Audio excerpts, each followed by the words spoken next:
Hello. Earlier this morning, we started our sourdough bread using our 14 days old sourdough starter, and we use bleached flour to mix the dough for the sourdough bread. Now it is afternoon, and we mix the dough around 3:50 in the morning. And let's check the time here. It has been 9 hours. It's 12:12 p.m. So it's almost 9 hours. So I'm going to show you the dough, and that is the first rise. So for a sourdough starter that is 12 days old, we are able to rise our flour for sourdough bread. And at this stage, after almost 9 hours, it is more than double. And I don't know if you can notice it, but it's falling back down. So at this stage, I will say that there is less gluten in the flour. So when it rises and start falling back down, that means I let it rise a little bit too much. I check it right after 11, it was okay, but then I wanted to wait until noon before I knead it for the second rise. But within an hour, it started falling back down, and it's not a problem. It's just going to be that the dough, the bread may not rise a lot in the oven, but that's totally fine. It's just going to be a dough less in gluten, a bread less in gluten. So I'm going to wash my hand and we are going to work on it. So that means our 12 days old sourdough starter could bake bread and pizza. So let me wash my hand and we are going to start.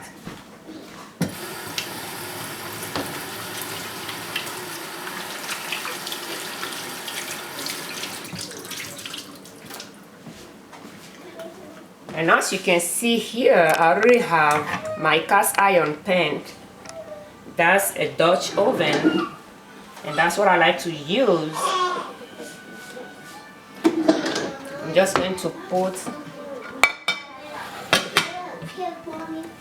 a repurposed baby blankets here on the table to put my butter on it.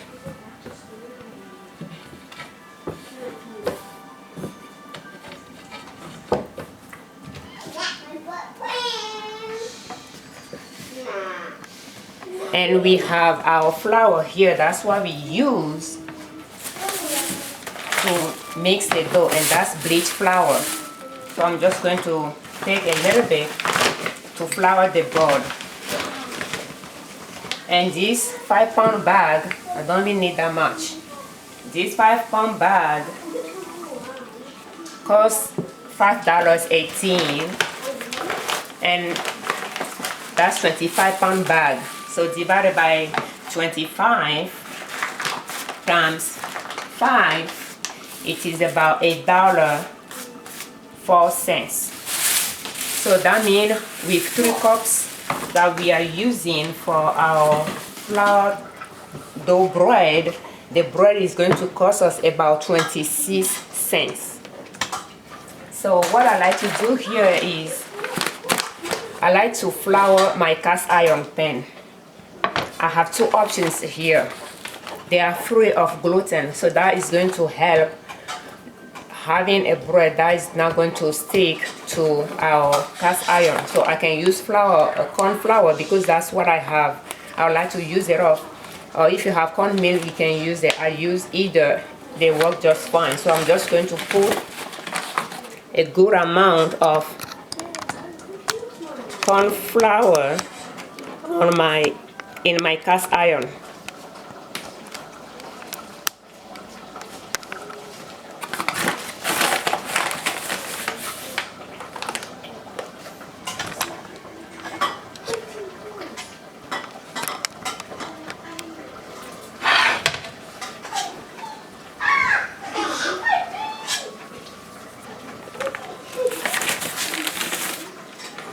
and I'm going to be generous on it. I can just rub my hand around the edges, but what I like to do after spreading it like that, I like to add a little bit of the bleach flour on top of it as well to make sure that I coat every area and pour enough flour all around. And that'll be pretty much it.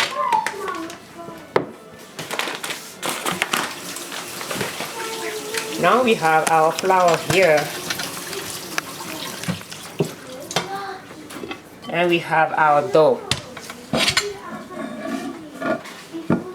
I'm just going to comb my fingers here and pretty much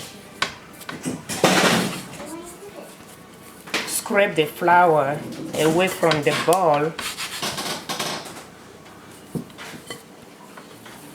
as much as possible.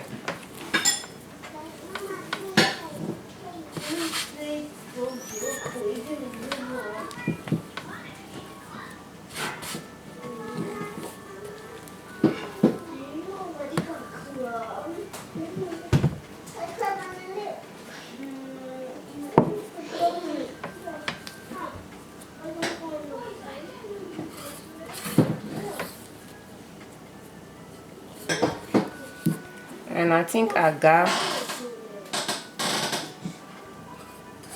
almost everything out. And pretty much I'm going to try my best not to have dough on my fingers. So I'll put enough on the board.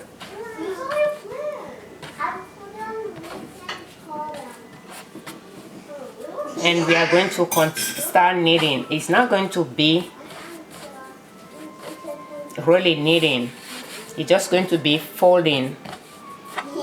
So I'm just making sure I have enough flour around.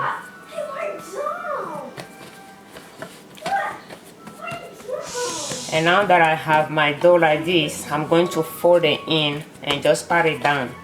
Turn it, fold it in, and pat it down gently. I'm not trying to break the air bubble in it. I can hear them when they pop, so I'm trying my best not to pop them, but I'm just creating multiple layers so that I can have air pockets in the bread. So I'm not really kneading the dough,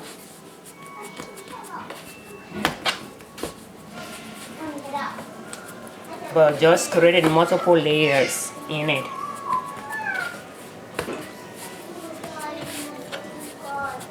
I will stretch a little bit, fold it in, stretch it, fold it in. And there is something to keep in mind. We are making the bread for ourselves to eat, so it doesn't have to be perfect. And if I feel like it's sticking to the board, I'll just add a little bit more flour.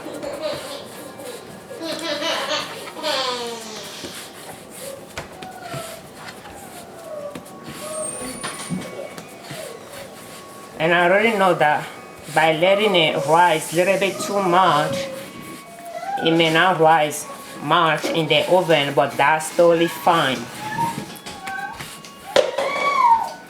And I think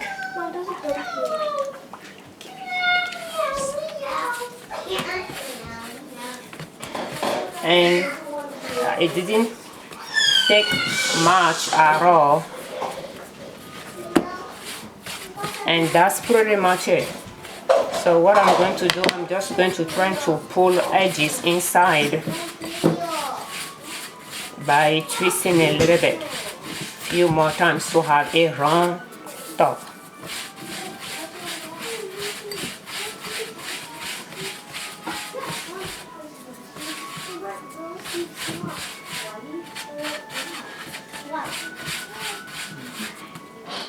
First, I'm going to flour my fingers, and I'm just going to pull the edges to the middle.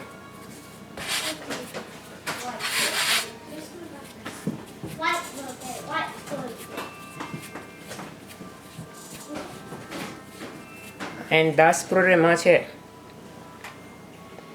So now this, we will put it in our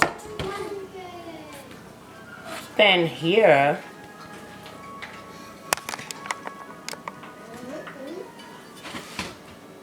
And I like to cover it with another cast iron, and I'll put it in the oven. So what I'm going to do, I'm going to let it rise for 30 minutes. So we are going to follow the rule of 30, 30, 30. So I'm going to let it rise for 30 minutes because it's more than, it rose a little bit more than what it's supposed to be. So it's going to rise for 30 minutes. And I'll bake it the first time for 30 minutes. I'll take the lid off and I'll bake it again for another 30 minutes. So this, I'm going to move it up a little bit. I think that will work here. And I'm going to put it, I feel like it's a little bit high. Bring it down. Yeah, that'll be perfect. And I'll just leave it there and set my timer for 30 minutes. And once again, that's a cold oven. I'm just going to leave it there. And I like to let my dough rise. The second time in the pan, I'm going to bake it in. Instead of transferring it in, I'm just going to let it bake in that pan right away. So I'm setting the time for 30 minutes. That way I'll remember to come and turn the oven on. So when it's time, I'll show you that part. Thank you for watching. I'm Afiavi Ojune Liberman, creators of Liberman Consulting L.L.C YouTube channel and owners of Nina Soap. And our website is ninasoap.com. Thank you.